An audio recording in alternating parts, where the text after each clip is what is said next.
Alright, in this video we'll be discussing the 1-year ownership of the Lotus Elise.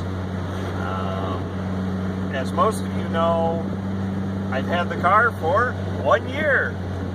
And in that year we'll discuss what problems have occurred, what I've found out driving the car, and then just kind of like, hey, what's going to happen from here? So,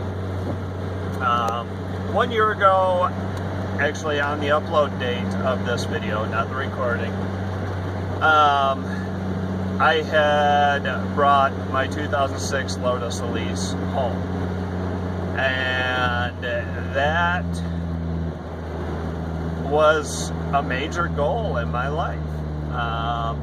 You know, I always put my housing before cars, and so I made sure that, you know, our house was taken care of. I made sure that the retirement will be taken care of, and then I was able to purchase the Elise. This is a 2006 Lotus Elise. It's got 40,000 miles on it, so it's still relatively new, but the issues that I've had with it so far have been the ABS light, which is still on. The thermostat went, and then my wife broke a piece of the dash that has since been repaired. The parts that I put on the car are all OEM, aside from the carbon panels, which I've put on GRP carbon side scoops, and I've put on the GB Composites carbon fuel door. A lot of questions that I get about the car when bringing it out in public, which honestly was not one thing that I anticipated when buying the car. I've always liked the Lotus Elise, and so it was something that I wanted. And then after purchasing it, you know, you get a little hindsight of what is it to actually own one. So when I bring the car out in public, a lot of the questions that I get or comments that are said happen to be, you know, what year is it? Oh, I bet that's fun to drive. I get in a lot of trouble in that. You know, just regular questions when people see a nice car. You know, but it definitely is a lot of times, what year is it? And then when people say Lotus, or when I respond, you know, 2006 Lotus Elise, that's when I end up getting a few extra looks, because people recognize the Lotus name. One thing that people don't seem to realize is the affordability of a Lotus Elise or Exige. But I've had a lot of fun with the car. You know, I've really made this car my own, modifying small things here and there.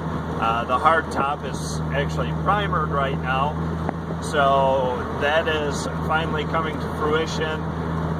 Still could use legitimate black wheels. Right now we've got them dipped, which is fine. But nonetheless, so that's kind of the questions and comments that I've had when driving the Elise in public. That's what I've run across anyway. And then, you know, I've put probably, going down there, 40,000 miles on it now. So I think it had 36 or 37 when I bought it. So in a year's time, we put about 3,000 miles on it, which a lot of those were from when I brought it home. But I do take it out, and I do drive it, and I drive it on the back roads. I have fun with it, but I don't break it, and I don't track it, you know. And I know that these cars were designed as track cars, but it's not something that I'm going to do with it. So, sorry about all the bumps. This is a little bit bumpier road than what I thought, but anyway. And then I guess the last thing that needs to be discussed is, what are we going to do from here? What is the plans with the Elise? Well, right now my Elise is actually for sale. I'm asking $34,500 for it. and I realize that that's not an aggressive price to move it immediately, but it's definitely priced fair. So if the Elise sells, I'm okay with that, and we'll probably be looking at replacing it with an Evora. We've looked at other cars, R8s, GTRs, Gallardos. All have been browsed and are actually being contemplated, but it looks like it'd be an Evora for the replacement if this sells. If this does not sell, I'm not too hurt about it, and I think that we'll probably end up going a forced induction route for the car. And if that happens, then, you know, that's obviously going to be a little bit later down the road, and something that I'm not in a big rush for, but I think it'd be a lot of fun. I've enjoyed the car as it is,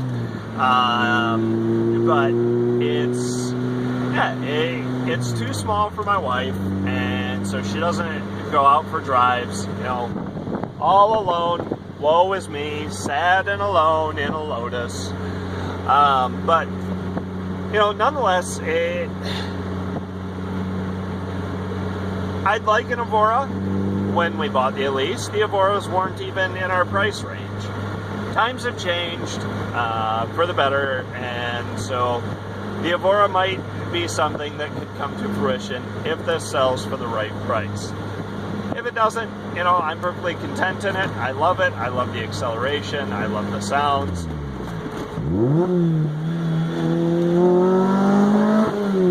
I mean, it's just a great car to drive. It's great fun.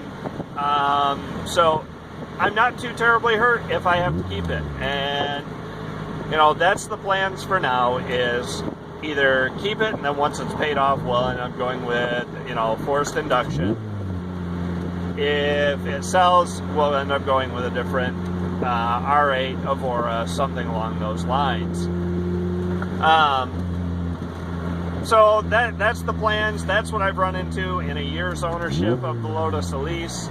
You know, if you guys found the video helpful, if you enjoyed it, you know, enjoy the content, be sure to hit the subscribe and like button, and we'll catch you guys later.